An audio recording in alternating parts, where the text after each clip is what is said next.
ዕላው ኣዋጅ ኩናት ብብርሃኑ ጁላ ተዓውጁ ኣሎ ብርግጽ እዚ ክብል ከለኹ እቲ ኣዋጅ ኩናት ኣይተዓወጀን ጸኒሑ ማለት ኣይኮነን ካብ ቦርደር ራያን ዓፋርን ጀሚሮም ናብ እንትጮ ናብ ቆላ ተንቤን ጸለምቲ ሸራሮ ሸረሪና መረዋ እንድርታ መቐለ ደብዳባት ክገብሩ ከለው ኣዋጅ ኩናት እንታይ ኮነስ ኩናት ብዕሊ ተጀሚሩ እዩ ዝብል አንደርስታንዲንግ ኣለና ንሕና ጥራሕተ ይኮንና ግን መንግስቲ ትግራይ እውን ዘለዎ ርድኢት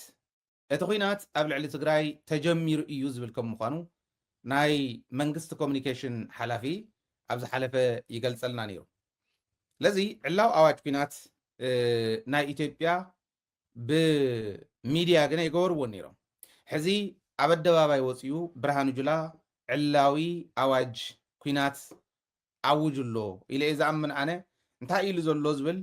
ሓደ ክልተ እንዳበልና ንራእዩ ይመቻችሁ ወደ ግዳጃችሁ ትሰማራላችሁ ድል ይጠበቃል የነገ ወራሾች ናችሁ እንወዳችኋለን ለራሳችሁ አጨብጭቡ እዚኣ ንእሽትላን ፍሽኽ እንተበለትና ኢለ እዚ ሕዚ ዝረኣኹሞ ኣብ ምርቃት ናይ ሰራዊት ሓደሽቲ ምልምላት እንዳምረቆ ዝነበሩ መድረኽ ዝተዛረበ እዩ ክትሰማረው ኢኹም ናብ ግንባር ክትከዱ ኢኹም ብምሉኡ ናበየናይ ግንባር ከም ዝኸዱ እውን ነጊርዎም እዩ ናብዚ እንታይ ኮነስ ጸላኢ መፂና ኣሎ ተጣሚሮም ይመፁና ኣለዉ ስለዚ ነቱ ናይ ጽምዶ ሓይሊ ክትወግኡ ክትከዱ ኢኹም ኢሉ እዚ በደባባይ ኣብ ዲፕሎማሲ ዓለም ነዚአን እንዳወሰደ ዝሰርሓለን ስለተሰኣነ እንተዘይኮይን ኢትዮጵያ ማኖ ዝነኽኣትሉ መደረ ብዙሕ እዩ ብርሃኑ ባዕሉ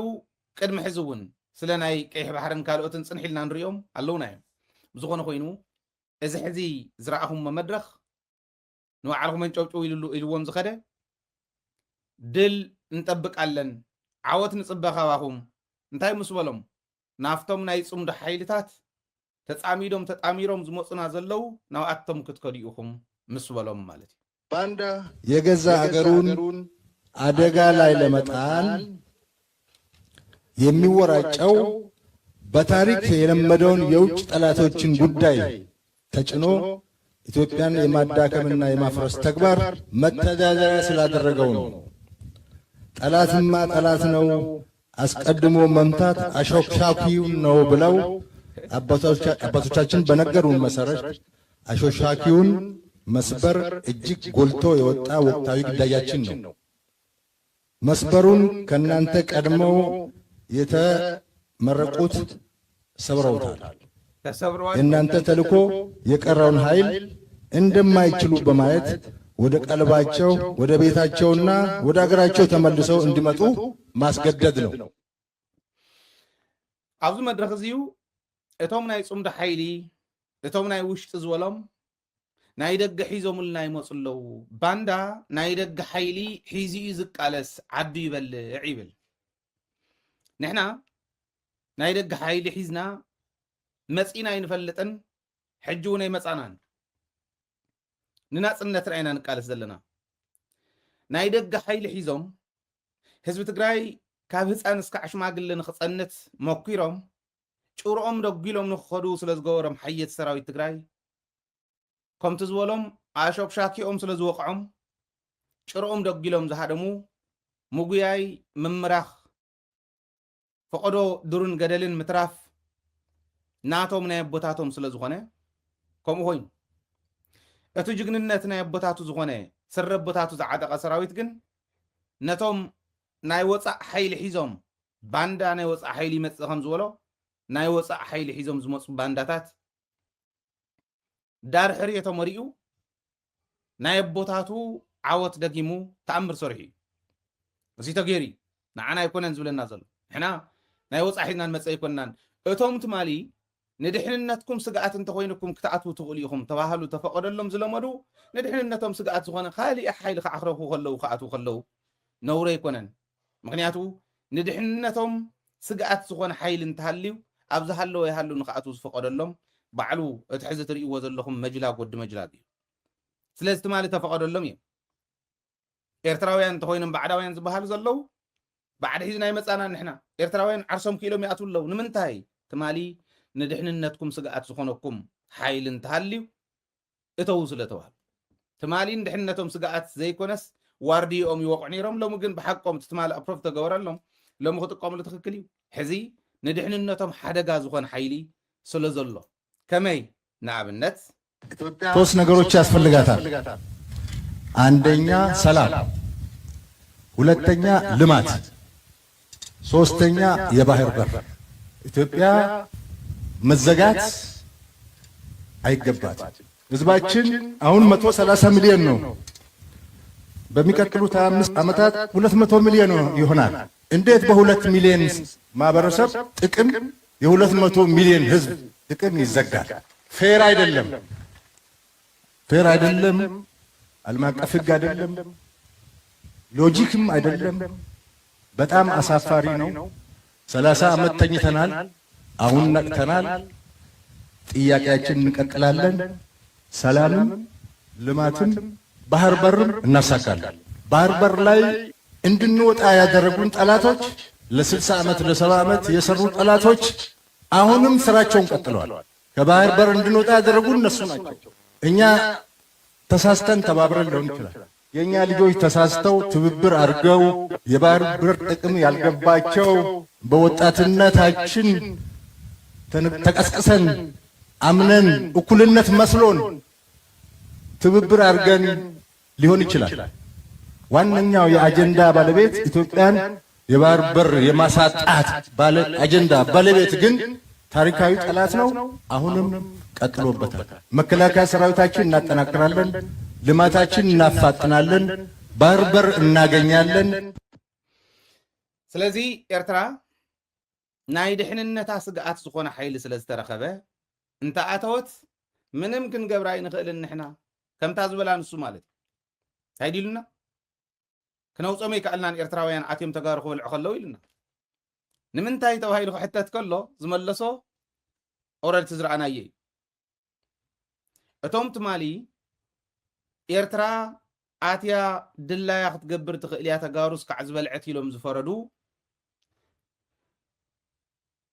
ሎሚ ኤርትራ ኣትያ ያው ድላያ እንተገበረት እንታይ ዓጀብ ጀው በሎም ትማሊ ዝፈረድዎ ትማሊ ዝፈቀድዎ ደይኮነን እዚ ተሓቂ ስለዚ ትግራዋይ ባንዳ ኣይኮነን ባንዳ ሒዙ ክመፅእ ዝኽእል እውን ኣይኮነን ወራር ሒዙ ዝመፅእ እውን ኣይኮነን ዘለዓለም ዓለሙ ኣብ ናይ ስልጣን ዘመኖም ተጋሩ ኢትዮጵያው ዘመሓደሩላ እዋን ኣብ ናይ ስልጣን ዘመኖም ኩሉ ካብ ኤ እስካዕ ዜድ ካብ ህ እስካዕ ፐ ኢትዮጵያ እንዳሓለው ድንበር ናይ ኢትዮጵያ ፍጹም እንተይንክኡ ብጅግንነት እዮም ዝሓልፉ ማንም ይኹን መለስ ዜናዊ እንተኾነ ከምኡ እዩ ሃፀይ ዮሃንስ እንተኾኑ ከምኡ እዮም ቅድሚዮም ዝነበሩ ነገስታት እንተኾኑ እውን ከምኡ እዮም ትግራዋይ መንነቱ ይድርብን ዓዱ ወሰኖ የድፍርን መስዋዕትነት ይኸፍል እምበር ፍጹም ኣይኸውንን ባንዳ እቲ ትማሊ ናይ ዓረብ ቴክኖሎጂ ሒዙ ናይ ጎረቤት ሓይሊ ሒዙ ኣብ ውሽጢ ዘሎ ዓቕሚ ኩሉ ሒዙ ዝጨፍጨፈና እዩ ዓዱ ዝበልዕ ህዝቡ ዝበልዕ ዝኣመኖ ዝኸድዕ ባንዳ ይበሃል ስለዚ ኤርትራ እንተኣተወት ሱዳን እንተኣተወት እውን ባዕልኩም ነኽኢኹማ ኤርትራ እንተኣተወት እውን ባዕልኩም ነኽኢኹማ ሕዚ ንናፅነቱ ኩሉ ክቃለስ ከሎ ንሕና ንቃለስ ዘለና ፀላእትና እዩ መሬትና ንዝወሰዱ እዩ ንዝበልዑና ንዝጨፍጨፉና እዩ ንዝጨፍጨፈና ስርዓት እዩ ንሶም እውን ከምኡ ጨፍጭፍዎም እንተኮይኑ ፀገም የለን ደለይ ዋህዋፅ ይኽእሉ እዮም ሓደጋ ዝኾነ ንህልውናኦም ስግኣት ዝኾኖም ሓይሊ እንተሃልዩ ኣትዮም ክወቕዑ ግን በዓልኩም ኢኹም ፈቒድኩምሎም መዓዝ ትግራዋይ ክጭፍጭፍ ከለኹ ዘይወግሕ ያ መሲልዋ ሰብ ብኹራ እንታይ ትብል ዝበሃል ኣሎ እዚ እዩ ሕዚ ከምቲ ዝረኣኹምሞ ገይሮም መናእሰዮም ቶም ኣብ ቅድሚት ዝነበሩ ትድሓር ዛረቦ ዝነበረት ኣይኮነስ መጀመርያ ዕድል እንጠብቃለን ዝብሎም ዝነበረ ጩጬ እዮም በቃ ጩጬታት እዮም ኣናእሽትን ቆልዑ እዮም ሰገናት እዮም ነዚኦም ኢኹም ዝብሎም ዝነበረ ቶም ቅድሚኹም ተመረቑ ሰይሮሞም እዮም ይብል እንታይ ደኣ እሞ ካሊእ ምስልጣን ኣድልየካ ተም ቅድሚያኹም ተመረቁ ተበሊዖም እዮም ሕዚ ከዓ ካሊእ ዝብላዕ ዕዳል ኣሎ ካብኡ ግን ከምኡ ገይሮም መናእሰይ እንዳዓፈኑ ኣብ ግፋ ዘለው ዓዲ ትግራይ ትገፍፈላ ኢሎም ደልየ ኮነን ዝኸይድ ኢሎም ናይ ትግራይ መንእሰይ ከይቃለስ ይወስድዎ ኣለው በቃ መንእሰይ ይሕድግዎ ኣለው ነደ ይብሉ ንሱ ግን ጠጠው ኢሉ ማንም ጀላዕ ከምቲ ዝረኣኹሞ ጠጠው ኢሉ መናእሰይ የምርቕ እንዳማቶም መሬት ክወሩ መናእሰይ ከምርቑ ከለው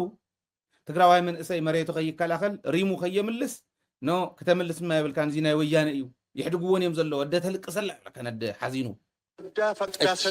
የሚለው የህዋት ትርክት በጣም ውሸት ነው። የትግራይ እናት ልጄ ይሙትልኝ ብላ ሰጥታ አታውቅም። የኢትዮጵያ እናትስ ልጄ ይሙትልኝ ብላ ሰጥታ ታውቃለች እንዴ? ይሙትልኝ ተብሎ የተሰጠ የለም። መስዋዕትነትም ከሆነ በጀግንነት ለሀገሩ ለዳር ድንበሩ ብሎ ለመሰዋት ዝግጁ ነው የትግራይ ወጣት። ለዳር ድንበሩ ከሆነ ለክብሩ ከሆነ ለማንነቱ ከሆነ አማራጭ አጥቶ ለገባበት ዓላማ ከሆነ ለዓላማ አዲስ አይደለም መስዋዕትነት መክፈል። ሲሆን አሁን ወደዛ አንገባም። ሰላሙ ከወደ ትግራይ ነው። አሁን ከትግራይ በጣም በራቀ ቦታ ላይ ነው ጦርነቱ ከሆነ እዛው አዲስ አበባ ዙሪያ ነው የሚሆነው። ዘመነ ካሴም እንዳለው አዋጁ እንደዚህ ሲታወጅ ዘመነ ካሴ ተናግሮ ነበር። ቃለ መጠይቅ ሲያደርግ ቃለ መጠይቅ ገብር ከሎ አብዙለም ቅነ ዝገበሮ ቃል በቃል ዝሕለፎ 9 ድርጅታት ተጣሚርና ኣለና ኢሉ ቃል በቃል የዛረብ ዘሎ 9 ድርጅታት 9 ውዳበታት ተጠርኒፍና ኣለና ዕላማና ስርዓት አብይ አሕመድ ምግልባጥ እዩ ምፍራሲ እዩ ዝብል ግልጽ እያ ተዓላማ ግልጽ እያ። ሽምግልናን ካሊእን ተባሂሉ ኦባሳንጆ ከይዱ ኣሎ የትግራይ على التمال خمت زولو ندحر بت بلان تودي خوينو كيدو له مالتي تاعي تخسيتو زبل كنت يقينا لما عند خيدو انت خوين بتحيزو ما زنور بلان كن سنبت كخيدي تبايل نيرو سنبت مالي كيدو داي كدن كرينا عن توي وندويله اقطام سلا زي العل انت زي كوينو نكتاتل لنا ስለዚህ ስርዓት አብይ አሕመድ ምግልባጥዩ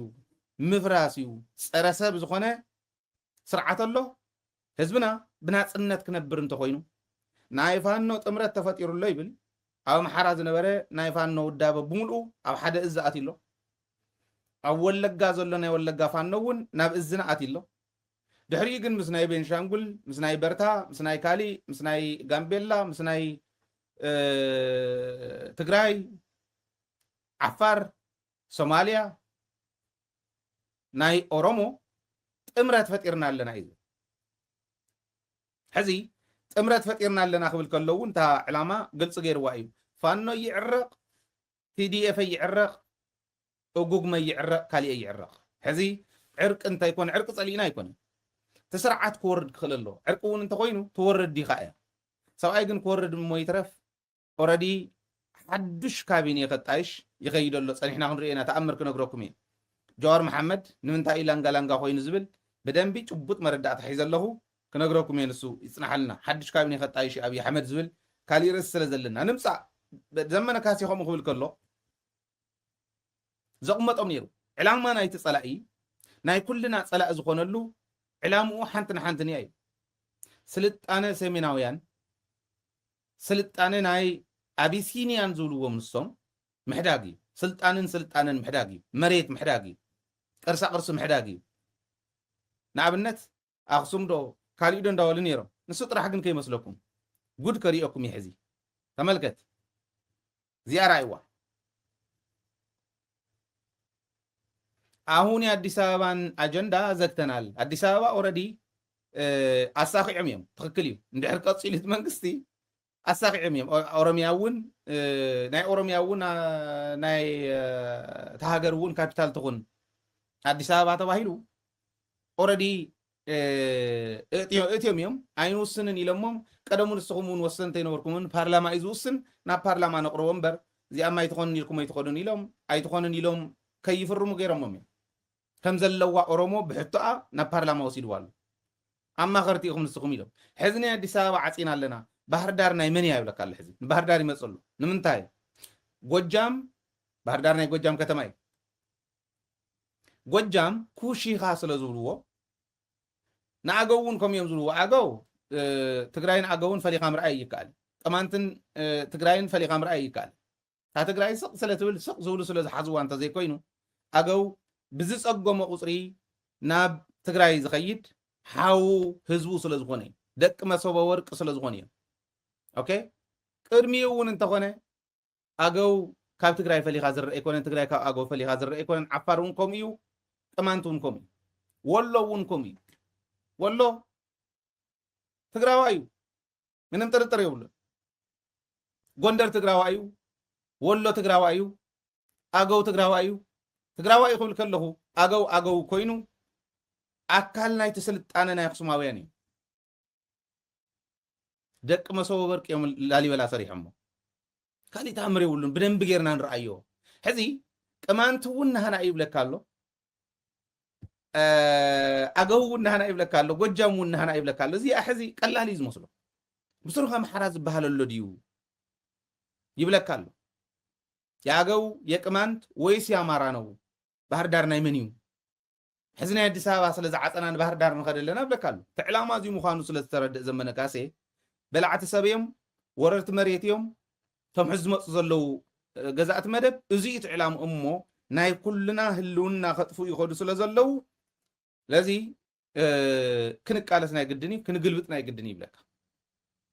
ሓቁ እዚኣ ትርእይዋ ዘለኹም እዚ ሕዚ ቀሊል እዩ ዝመስሎ ትናህና ከመይ ጌርካ ርዲእካዮ እዩ ናብቱ ናይ ከም ዝበለ ናይ ፕሮፓጋንዳ ቃልሲ ከኣቱ ኣይፈልጥን ግን እዚኣ ስለተረድአቶ እዩ ዘመነ ካሴ ከምቲ ዝበሎ ዝበለ ክብል ደልየ መሊሱሉ እዩ ዘመነ ካሴ ኢለ እየ ዝኣምን ንብርሃኑ ጁላ ግን ኢትዮጵያ ናብ ቀይሕ ባሕሪ ትኸደሉ ናብ ቀይሕ ባሕሪ ገፃ ትኸደሉ ካሊእ ኣጀንዳ ከዓ ሒዞም ኣለዉ ንኤርትራ ብደንቢ ጌርና ክነረዳእሉ ንኽእለሉ ሕዚ ዘመነ ካሴ ተረዲእዎም እዩ ጥራሕ እንተይኮነስ ቃልሲ እውን ይመርሐሉ ቃልሲ ይመርሐሉ ጥራሕ እንተይኮነስ ኣብ ጥቃ ኣዲስ ኣበባ በፂሕሉ